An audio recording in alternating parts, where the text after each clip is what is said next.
Friends, it's me, Miss Borek. I'm back. Did you miss me? I missed you. I cannot wait until we get back into real classrooms so we can be personal with our lessons. But until then, I hope you're enjoying these great videos. I am so excited that you guys are tuning in and telling your friends and sharing, because it's not just us at our school that's out of school and can't go into that classroom and have real fun. It's everybody in the United States practically, I think. I'm not really sure, but make sure you're telling people about these videos, because I do want to share my abilities, my teaching, my love, my passion for educating today's youth with everybody. So if you know somebody who could use some educating or a little bit of fun in their life from Miss Borek, make sure you tell them about these videos. I am here again to read a chapter out of Flat Stanley. Hopefully you listened to chapter 1, which was recorded yesterday. All right. Today's chapter 2, friends. We're still in Flat Stanley. We are on chapter 2, and this is on page 8, and it's called Being Flat. Before we begin, hello, we always want to read with a purpose. Why are we reading this book? Why are we reading this chapter? Today, we are reading because we want to know, how did Stanley get to California? California? What? That's where I live. I live in California. That is the big old state where I live. I wonder where you live. Which state? There's a lot of them. Stanley is going to go visit my state, and I'm super excited to hear about his adventures. So let's get started. Don't forget to keep that question in mind, my friends. Being flat. Chapter 2. When Stanley got used to being flat, he enjoyed it. He could go in and out of rooms, even when the door was closed, just by laying down and sliding through the crack at the bottom. Wow, remember, he is only a ½ inch thick, so he could slip under any doorway. Mr. and Mrs. Lambchop said it was silly, but they were quite proud of him. Arthur, that's his brother, got jealous, and he tried to slide under the door. But he just banged his head instead. Being flat could also be helpful, Stanley found. He was taking a walk with Mrs. Lambchop one afternoon when her favorite ring fell from her finger. The ring rolled across the sidewalk and down between the bars of a grating that covered a deep, dark shaft.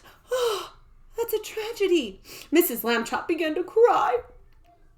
"Oh, I have an idea," said Stanley. He took his laces out of his shoe and an extra pair out of his pocket, tied them all together, and made one big long lace. Then he tied one of the ends to the back of his belt and gave the other to his mother. "Lower me in," he said, "and I will look for the ring." What a great helper Stanley is. I hope you're helping your family during this time where you're home all the time with nothing to do. I hope that you're so totally helping your family. "Thank you, Stanley," Mrs. Lambchop said. She lowered him between the bars and moved carefully up and down and from side to side so that he could search the whole floor. 2 policemen came by and stared at Mrs. Lambchop as she stood there holding that long lace that ran down through the grating. She pretended not to notice them. "What's the matter, lady?" the first policeman asked. "Is your yo-yo stuck?" Yo-yo? Why would he think it's a yo-yo? I know, because she's up top just holding a string that's floating down into the grating. Oh my goodness. But Stanley, her son, is definitely not a yo-yo. "I'm not playing with a yo-yo," Mrs. Lambchop said sharply. "My son is at the other end of this lace, if you must know." Oof. Mrs. Lambchop is getting a little bit angry. "Get the net, Harry," said the second policeman. "We've got a cuckoo." They think she's woo. Just then, down the shaft, Stanley cried out, "Hooray!" Mrs. Lambchop pulled him up and saw that he had found the ring. "Good for you, Stanley," she said. Then she turned angrily to those policemen. "A cuckoo? Indeed," she said. Shame on you. The policeman apologized. We didn't get it, lady, they said. We have been hasty. We see that now. People should think twice before making rude remarks, said Mrs. Lambchop, and then just not make them at all. That reminds me of something my mom told me when I was a little girl. If you don't have anything nice to say, whoop, don't say anything at all. Sounds good to me. Do we know yet how our friend Stanley got to California? No, we haven't read that yet. Let's keep reading. The policemen realized that was a good rule, and they said that they would try to remember it. One day, Stanley got a letter from his friend Thomas Anthony Jeffrey. Sounds like a president. His friend Thomas Anthony Jeffrey, whose family had recently moved to California. What a coincidence! A school vacation was about to begin, and Stanley was invited to spend it with the Jeffreys. Hey, we're on vacation too. Woo woo. Potty potty. Oh boy, Stanley said. I would love to go. Mr. Lambchop sighed. A round trip, train, or airplane ticket to California is very expensive, he said. I will have to think of a cheaper way to get you there. When Mr. Lambchop came home from the office that evening, he brought with him an enormous brown paper envelope. See it right there in his hands? Make a prediction. What do you think they might do with that envelope? Remember, Stanley is flat, only about this thick. What can they do to get Stanley to California? Let's keep reading. Now then, Stanley, he said, try this for size. The envelope fit Stanley very well. There was even room left over for Mrs. Lambchop. That's not what that says. Let me be a good reader and back up and read that again. There was not room for his mama. The envelope fit Stanley very well. There was even room left over for Mrs. I said it again, y'all. I'm going to try that for the third time because that's what good readers do. Back up and try again. There was even room left over, Mrs. Lambchop discovered, for an egg salad sandwich. Just in case he got hungry, with super thin bread and a toothbrush holder for milk. Just in case he gets thirsty. They had to put a great many stamps on the envelope to pay for both airmail and insurance, just in case. But it was still way less expensive than a train or an airplane ticket to California. The next day, Mr. and Mrs. Lambchop slid Stanley into his envelope along with the egg salad and the milk, just in case. And they mailed him from the box on the corner. I would be scared, but you know what, guys? I want to take a moment and text to text. If you are in my class and you have read the book Henry Box Brown, that's a real person who mailed themselves. If you are not in my class and you haven't read that book, I totes recommend it. It's called Henry Box Brown, and it's a real story written about a man named Henry who mailed himself in a box. Check it out. The envelope had to be folded to fit through the slot, but Stanley was a limber boy. That means he was flexible. He could totally put his legs over his head or something. So he was totally limber, and inside the box, he straightened right up again.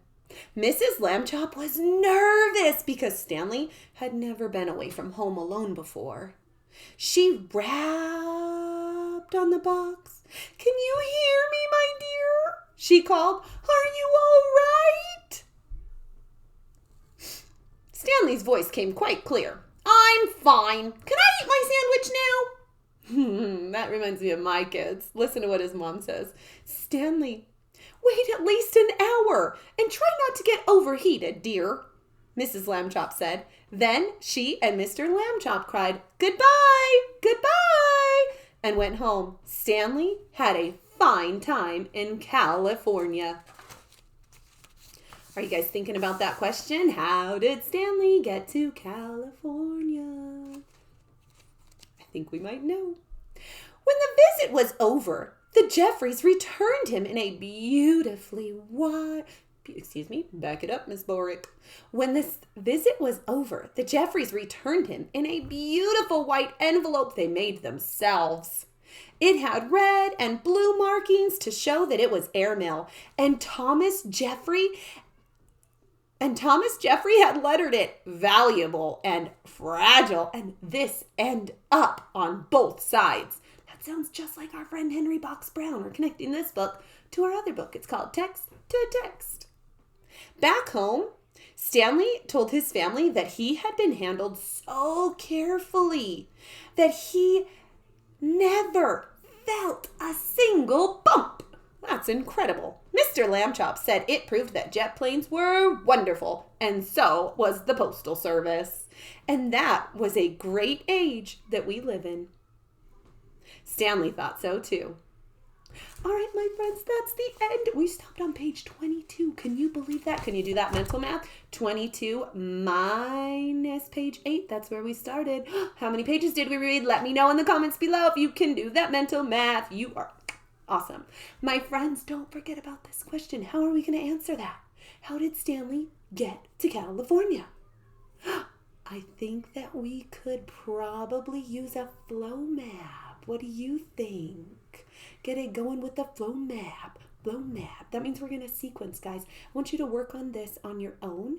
I want you to tell me the first thing that happened to get him to California, the second, and the third. Think of 3 things that happened to get him to California, my friends. That's your homework. If you are not in my class, this will not be on Google Classroom for you. But if you are in my class, you can totally answer it on Google Classroom. Those of you that are watching that are not in my class, please answer it in a journal that your teacher has given you or a random piece of paper, anywhere you can, guys. Keep that learning going. We will be back in school soon, but until then, keep tuning into Miss Borek's channel because she loves reading you guys stories, and I look forward to it. This is the light of my day since I'm not in my classroom with my 23 friends. So thank you guys so much for tuning in. I am so thankful that we have this time together. I miss you. I love you. And bye!